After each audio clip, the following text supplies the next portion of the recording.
Maithili express की शानदार प्रस्तुति। प्रेम से बोलो कमलावाड़ी शिव शांति चौक वाला बाबा की। तोरा बोले बाबा के तारा सान के कर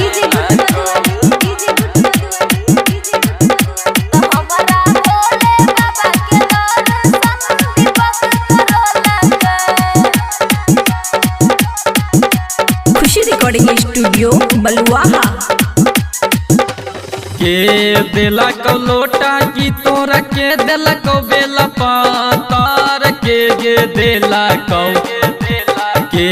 दिला को लोटा की तोरा के दिला को बेला पातार के दिला को हे गई के दिला को तोरा भोले बाबा के दर्शन के करेला को तोरा भोले बाबा के दर्शन के करेला को।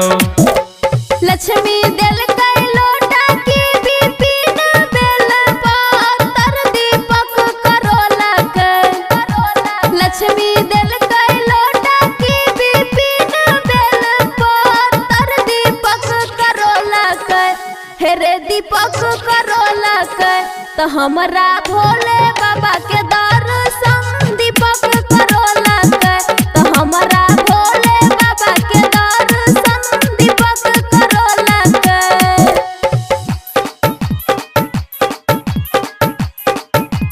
तोरा भोले बाबा के दर्शन के करेला DJ good Madhubani DJ good Madhubani तो हमरा भोले बाबा के दर्शन दीपक करोला के।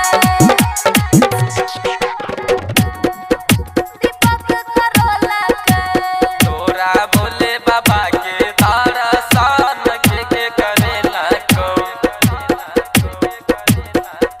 तो हमरा भोले बाबा के दर्शन दीपक करोला के।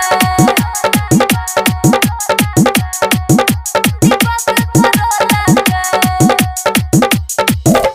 के दिलक लहंगा तोरा के दिलक 2000 के दिलक के दिलक लहंगा तोरा के दिलक 2000 के दिलक हे गई के दिलक कमलावारी वाला मेला बा के घुमाला को कमलावारी वाला मेला बा के घुमाला को।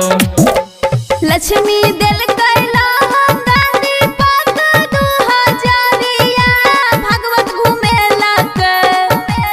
लक्ष्मी दिल कैला दीपक 2000 भगवत घूमेला के। हे रे भगवत घूमेला के तो हमारा कमला बारी के मेला बा भगवत घूमेला के तो हमारा कमला बारी के मेला बा भगवत घूमेला के। DJ good Madhubani DJ good Kamlawari वाला मेला बा के घुमाला को। तो हमारा कमला बारी के मेला बा भगवत घूमेला के। खुशी रिकॉर्डिंग स्टूडियो बलुआहा।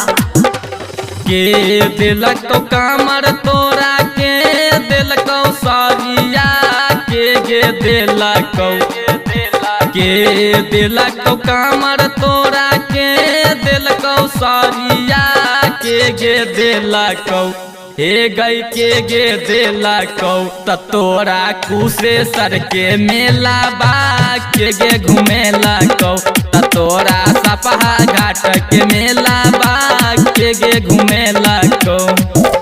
कृष्णा दिल कई कांवर दीपक दिल कई सारिया संतोष घूमेला के। कृष्णा दिल कई कांवर दीपक दिल कई सारिया संतोष घूमेला के। हेरे संतोष घूमेला के बाबा कुशेश्वर के मेला बा संतोष घूमेला के। हमरा सपहा घाट के मेला बा दीपक घूमेला के। खुशी रिकॉर्डिंग स्टूडियो बलुआहा।